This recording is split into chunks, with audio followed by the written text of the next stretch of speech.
Merci beaucoup. Bonjour à tous. Donc, je vais vous présenter ce projet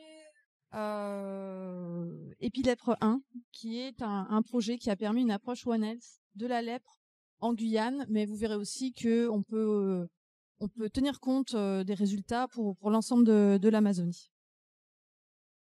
Donc, la lèpre ou maladie de Hansen est une maladie infectieuse chronique d'incubation très lente qui a une susceptibilité variable, c'est-à-dire qu'on considère que la grande majorité des personnes ne développent pas la maladie, même s'ils sont exposés aux pathogènes. C'est une maladie qui atteint préférentiellement la peau et les nerfs périphériques. Le diagnostic est principalement clinique, avec l'observation de lésions et de perte de sensibilité au niveau de ces lésions dermatologiques ou l'épaississement des nerfs périphériques. Le diagnostic est ensuite confirmé histologiquement par la visualisation des bacilles dans les prélèvements. C'est une maladie que l'on peut traiter avec une polychimiothérapie associant 3 molécules pour une durée de 6 mois à 1 an. C'est une maladie qui, sans traitement, peut mener à des séquelles, des mutilations et aussi une stigmatisation des patients. Cette maladie est due à 2 bactéries, 2 bacilles que l'on appelle Mycobacterium leprae, donc découvert par Hansen au XIXe siècle, et Lepromatosis, découvert beaucoup plus récemment en 2008 au Mexique. Ce sont des bactéries intracellulaires et une de leurs caractéristiques principales, c'est qu'elles ne sont pas cultivables in vitro, mais uniquement in vivo dans les coussinets de souris ou chez le tatou à 9 bandes. C'est une bactérie qui présente une enveloppe cellulaire résistante contenant du PGL1, un phénoglycolipide de surface qui sera utile pour la sérologie. Bien que ce soit difficile de travailler sur cette bactérie, du fait de l'impossibilité de la cultiver in vitro, elle est néanmoins détectable en biologie moléculaire et utilisée dans certains pays pour le diagnostic en routine. Le génotypage de Mycobacterium leprae est donc malgré tout possible et on distingue 4 types et 16 sous-types. Et en examinant les liens phylogénétiques entre les différentes souches, on peut retracer la dissémination de Mycobacterium leprae suivant les migrations humaines. C'est une maladie qui a énormément diminué grâce à l'avènement d'un traitement efficace dans les années 80. Mais au jour d'aujourd'hui, la transmission se poursuit et on compte à peu près 200 000 nouveaux cas par an dans le monde, principalement en Inde, au Brésil et en Indonésie. La transmission, elle est principalement interhumaine. Donc ça se passe par les gouttelettes de sécrétion nasale ou buccale, et généralement dans un contexte de contact direct et prolongé avec une personne infectée. Et plus cette personne est proche, plus son index bacillaire est élevé, plus le risque de transmission aux personnes qui partagent le domicile est élevé. Mais ça n'explique pas tout, car il y a des réservoirs et modes de transmission mal connus pour la lèpre. Déjà, on observe qu'il y a des cas sans source expliquée dans des zones de non-endémie, par exemple aux États-Unis. Et dans d'autres endroits, par exemple dans des zones d'endémie, on retrouve dans un même foyer plusieurs souches différentes chez les différents patients d'un même foyer, le cas échéant.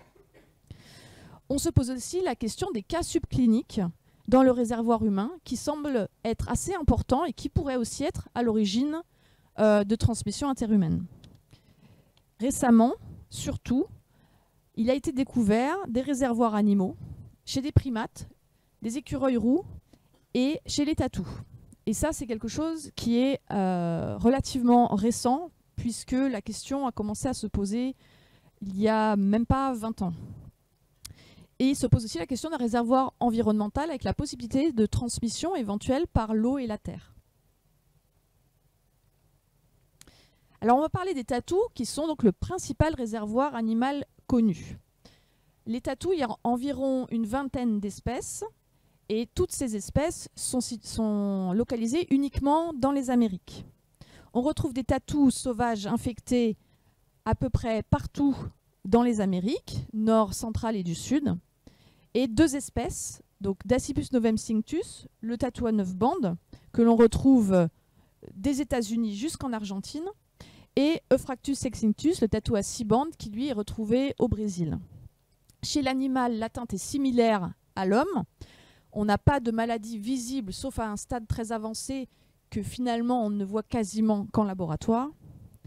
Et on peut détecter la bactérie dans le foie, la rate, les ganglions et la peau.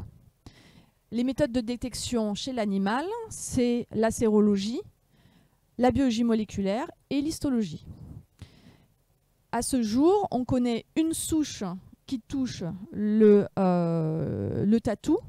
Enfin, plutôt, on a réussi à mettre en évidence que cette souche-là chez le tatou, parce que la plupart du temps, on a du mal à génotyper les souches, comme je vous ai expliqué. Et donc, dans le sud des États-Unis, on voit que la quasi-totalité des tatous et la moitié des patients dans une même zone géographique partagent exactement la même souche, qui est une souche de type 3I, de sous-type 3I. Alors, quelle est la situation en Amazonie? Donc, on a vu qu'on avait une transmission persistante, donc le Brésil étant le premier pays dans toutes les Amériques en termes d'incidence de la lèpre, environ 20 000 nouveaux cas par an au Brésil. Mais on a aussi la présence de réservoirs animaux et la suspicion d'un réservoir environnemental, avec quelques études qui ont montré la présence des bacilles dans l'eau au Brésil. On est dans une zone où, du point de vue de l'épidémiologie humaine, il y a des zones de faible endémie et des zones de forte endémie, y compris des zones qualifiées d'hyper-endémiques. Donc, dans cette zone, on a aussi 10 espèces de tatous, environ, parce que la caractérisation des espèces est en train de bouger, et une importante consommation de ce gibier. Cependant, on a des données très parcellaires pour toute la zone d'Amazonie et de manière générale pour toute la zone des Amériques, hormis les États-Unis où il y a eu quand même beaucoup plus d'études sur cet aspect-là de la lèpre. Alors en Guyane, comme ailleurs, la prévalence était importante jusque dans les années 80 où ça a chuté. Actuellement, on compte grossièrement 10 nouveaux cas par an sur le territoire de la Guyane. Donc là, vous pouvez voir sur ce diagramme le nombre de cas chaque année.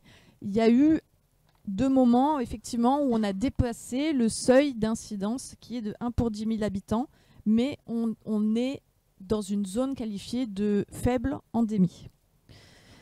Si on s'intéresse à ce que les patients rapportent, plus de la moitié des cas incidents entre 2007 et 2014 n'ont pas rapporté de contact avec un malade, alors qu'il s'agit de modes de transmission généralement acceptés. En revanche, on sait donc que, comme ailleurs en Amérique du Sud, la chasse et la consommation de tatous est importante sur notre territoire. Donc c'est pour ça que nous avons mis en place le projet Épilèpre 1, qui est une approche transversale de type One Health, qui permet d'explorer les liens éco-épidémiologiques de la lèpre pour l'amélioration de la compréhension des réservoirs et des modes de transmission en Guyane, mais aussi de façon plus vaste en Amazonie. Donc on avait dans ce projet 3 volets. Un volet humain qui permettait d'explorer la diversité des bacilles chez les patients, d'explorer les facteurs de risque de lèpre, et en particulier le facteur lié au contact avec les tatous, et d'établir, le cas échéant, des liens avec le réservoir animal. Dans le volet animal, qui n'avait jamais été exploré sur le territoire, il s'agissait de décrire la présence et la diversité des bacilles, ainsi que la distribution et la densité de ce réservoir, et enfin un volet environnemental où nous avons essayé d'explorer la détection des bacilles dans la terre. Alors concernant ce premier volet humain, comment avons-nous procédé? Donc nous avons inclus des patients diagnostiqués entre 2006 et 2022. Ce qui est pratique en Guyane, c'est que tous les patients diagnostiqués suivis pour lèpre sont suivis au centre hospitalier de Cayenne par le service de dermatologie. Donc on a fait une première étude transversale dans laquelle on a récolté les biopsies de peau qui avaient été prélevées chez ces patients dans le cadre de leur diagnostic ou de leur suivi. Et sur ces biopsies de peau, nous avons effectué des analyses de biologie moléculaire en PCR quantitative, ciblant la séquence RLEP pour Mycobacterium leprae et RLPM pour Mycobacterium lepromatosis. Parce qu'il faut savoir qu'en histologie, on ne peut pas faire la différence entre ces deux bacilles. Et puis nous avons tenté d'effectuer le génotypage du Mycobacterium leprae par séquençage génome complet Illumina lorsque c'était possible. Nous avons aussi effectué une étude cas témoin pour l'analyse des facteurs de risque de lèpre en Guyane. Donc dans cette étude cas témoin, nous avons exploré le contact avec les cas et le contact avec les tatous par le biais d'un questionnaire sur les facteurs de risque connus, donc le contact avec les cas, et les facteurs de risque suspectés, c'est-à-dire l'exposition aux tatous que nous avons exploré par différentes questions, à savoir est-ce que les patients chassaient, nettoyaient, dépeçaient ou préparaient de la viande de tatou, est-ce qu'ils l'avaient déjà fait dans leur vie et si oui, à quelle fréquence. Question aussi pour la consommation de tatou et aussi des questions sur le contact indirect que nous avons défini par le fait d'avoir une activité régulière de jardinage ou une activité forestière dans des zones où le patient a déjà vu ces animaux. Alors voilà les résultats pour ce premier volet humain. Nous avons pu analyser jusqu'à présent 49 patients et nous avons pu détecter en biologie moléculaire Mycobacterium leprae dans 29 de ces patients. Alors il faut savoir que ce n'est pas parce que les analyses sont négatives que les patients ne sont pas infectés. Mais là, on a pu confirmer en biologie moléculaire la présence de leprae, sachant que nous n'avons pas retrouvé chez aucun patient de présence d'ADN de Mycobacterium lepromatosis. Le séquençage génome complet a pu être réalisé sur 6 de ces patients. Donc ça, c'est malheureusement la grosse difficulté avec ce pathogène. C'est qu'il est difficile d'obtenir assez d'ADN de bonne qualité pour pouvoir faire du séquençage génome complet, étant donné qu'on ne peut pas cultiver ce bacille. Donc nous avons réussi pour 6 patients jusqu'à présent. D'autres patients sont en cours d'analyse. Et nous avons trouvé 4 patients qui présentaient un génotype 1D1 que l'on retrouve au Brésil et au Venezuela, que vous pouvez voir alors qu'ils sont ici, sur cette branche 1D1 de Mycobacterium leprae, et un patient de génotype 4N, donc un génotype que l'on retrouve au Brésil, et un autre patient de génotype 4O, qui est un génotype principalement retrouvé en Afrique de l'Ouest. Alors concernant l'analyse des facteurs de risque, donc, que nous avons effectué via un questionnaire dans une étude cas témoin, nous voyons que les facteurs de risque que nous avons retrouvés sont très logiquement le contact avec une personne malade dans l'entourage, qui ressort de toute façon tout à fait normale, ainsi qu'un faible niveau d'études. Ça aussi c'est quelque chose qui est connu. La lèpre est une maladie qui est souvent associée, alors plutôt que le niveau d'études, à des notions de pauvreté qu'il est quand même assez difficile de recueillir dans le cadre d'un questionnaire. Donc un des proxys peut être, même s'il n'est pas parfait, le niveau d'études. Concernant le contact avec les tatous, donc nous avons décortiqué entre contact direct sans consommation, ou contact direct avec consommation, consommation seule et contact indirect. Et en fait, ce qu'on voit, c'est qu'il y a déjà de nombreuses personnes qui sont en contact avec les tatous, que ce soit chez les cas ou chez les témoins, et que bien que le contact direct avec les tatous ressorte comme un facteur de risque, y compris après ajustement sur l'un ou l'autre des 2 autres facteurs de risque relevés, la consommation seule, isolée, n'est pas un facteur de risque de lèpre. Donc en conclusion de ce premier volet, on n'a pas retrouvé cette nouvelle bactérie lépromatosis en Guyane. On a retrouvé une cohérence des souches de Mycobacterium leprae avec les souches régionales actuelles et qui sont aussi compatibles avec l'histoire migratoire de la Guyane et plus globalement du nord de l'Amérique du Sud. Nous avons retrouvé, comme nous y attendions, une importante exposition des personnes au tatou, un niveau d'exposition qui est similaire à celui qui est décrit au Brésil.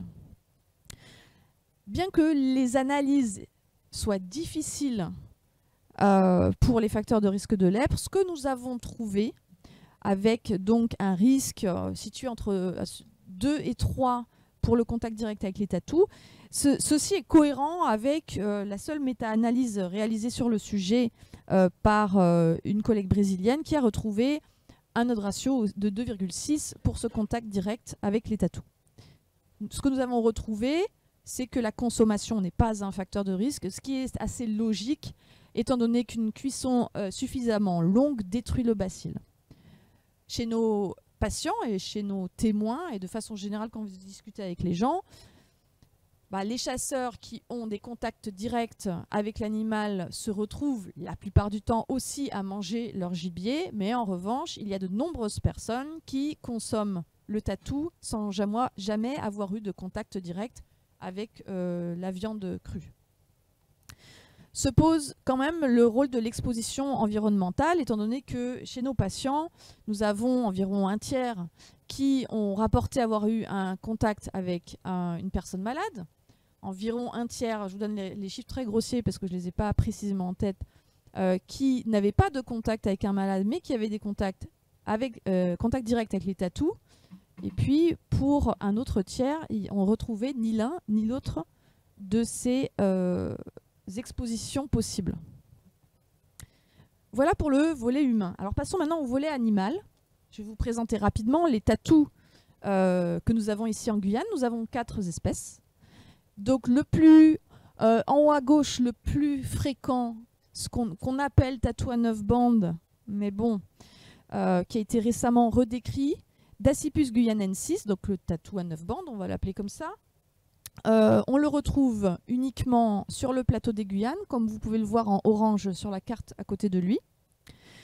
Et son homologue Dasypus kapleri, qui est 2 fois plus gros et qui lui aussi est limité au plateau des Guyanes. Ces 2 animaux sont autorisés à la chasse, autorisés à la vente et sont largement consommés en Guyane. En bas, vous avez 2 autres espèces, le petit cabassou et le tatou géant ou grand cabassou, qui, eux, vous le voyez, ont des aires de répartition beaucoup plus larges, mais qui sont beaucoup moins fréquemment rencontrés en Guyane et qui sont aussi interdits à la chasse, interdits à la vente. Alors, comment avons-nous fait pour travailler sur ces animaux? Donc, nous avons pu déjà travailler sur une ancienne collection préexistante des échantillons du barrage de Petit Saut, qui, donc la mise en eau du barrage en 1994, a permis de récolter des échantillons de sérum et des biopsies de peau chez tous les animaux qui ont été délocalisés quand ils étaient piégés sur les îles. Donc cette collection a pu être analysée, mais nous avons aussi organisé une récolte dédiée, donc en ramassant des animaux morts sur les routes, en récoltant des échantillons auprès des chasseurs, en faisant appel au grand public par le biais d'affiches comme celle-ci que nous avons fait faire exprès pour le projet et que nous avons aussi diffusées via les réseaux sociaux. Et donc de cette façon-là, nous avons récolté du sang sur papier buvard, des échantillons d'oreilles, mais surtout des échantillons de foie, de rate et de ganglions lymphatiques qui sont les premiers organes dans lesquels on peut détecter le bacille. La détection donc visait les 2 bacilles incriminés dans la lèpre, lépré et lépromatosis. Elle s'est faite par qPCR comme chez l'humain. Ce sont les mêmes méthodes qui sont utilisées. Par histologie, comme chez l'humain, et par sérologie, les sérologies PGL1 et LID1, qui sont donc des sérologies utilisées uniquement dans le cadre de la recherche et qui sont spécifiques des bacilles responsables de la lèpre, mais qui ne permettent pas de différencier les prés et les promatosis. Et enfin, lorsque c'était possible, nous avons réalisé le séquençage génome complet de léprés de la même manière que nous avons fait pour les humains. Donc les résultats d'analyse nous ont montré que sur les 200 dasypus de petits sauts, on avait 6,6% qui étaient positifs en sérologie PGL1. Mais au niveau de la biologie moléculaire, on n'a pas eu de résultats positifs. En revanche, sur la collection dédiée, dans laquelle nous avons récolté 186 tatous, on avait 21,5% des tatous qui étaient infectés, donc chez lesquels on retrouvait soit une biologie moléculaire positive pour les prés et ou des barres en histologie et ou une sérologie positive à l'un et ou l'autre des deux marqueurs sérologiques. Donc là, vous pouvez voir les images que nous avons pu obtenir grâce à mon collègue, le docteur Drakal Sibai, qui a effectué les analyses histologiques. Donc chez ces tatous, on retrouvait des barres dans les tissus. Le séquençage de la bactérie a été possible que chez un seul de ces individus, malgré de très nombreuses tentatives. Donc c'est pour vous dire les difficultés que nous avons eues. Ce séquençage a été réalisé aux États-Unis et a permis de mettre en évidence le sous-type 4P de Mycobacterium leprae. La répartition géographique des tatous infectés, comme vous pouvez le voir, là en bleu, on a les tatous que nous avons récoltés. Donc c'est uniquement la récolte dédiée des 186 animaux. En bleu, les négatifs. En rouge, les positifs. Et il y en a partout, y compris en ville. Donc les 3 espèces que nous avons pu récolter et analyser sont touchées. Le tatou géant, on n'avait aucun échantillon, donc on ne sait pas. Et on n'a pas trouvé de lien entre la présence d'animaux infectés et, par exemple, le type de paysage. En conclusion de ce volet animal, on a mis en évidence une importante enzoocie à léprée chez à peu près un quart des tatous en Guyane, 3 nouvelles espèces de tatous naturellement infectés que nous allons pouvoir décrire, et un génotype 4P qui est nouvellement décrit en dehors de chez l'humain et qui n'est que le 2e génotype décrit chez le réservoir des tatous. La transmission entre tatous, la transmission verticale de la mère à ses petits est possible, nous l'avons montré aussi, mais elle est probablement majoritairement indirecte. Ce sont des animaux très solitaires. Ils peuvent être aussi à l'origine d'une contamination environnementale généralisée. Alors justement, côté environnemental, ce qu'on sait, c'est que les bacilles sont excrétés par les malades via donc les sécrétions naso-buccales et via les fésses dans l'environnement. Et on peut détecter, bien que ce soit difficile, l'ADN de Mycobacterium leprae dans la terre et l'eau. Ça a déjà été montré en Inde et au Brésil, généralement autour des patients non traités, mais ça a aussi été montré dans des terriers de tatou au Suriname. On retrouve la similarité des génotypes issus des patients et de leur environnement, ce qui prouve bien que ces bacilles proviennent des réservoirs, notamment humains, dans chaque zone.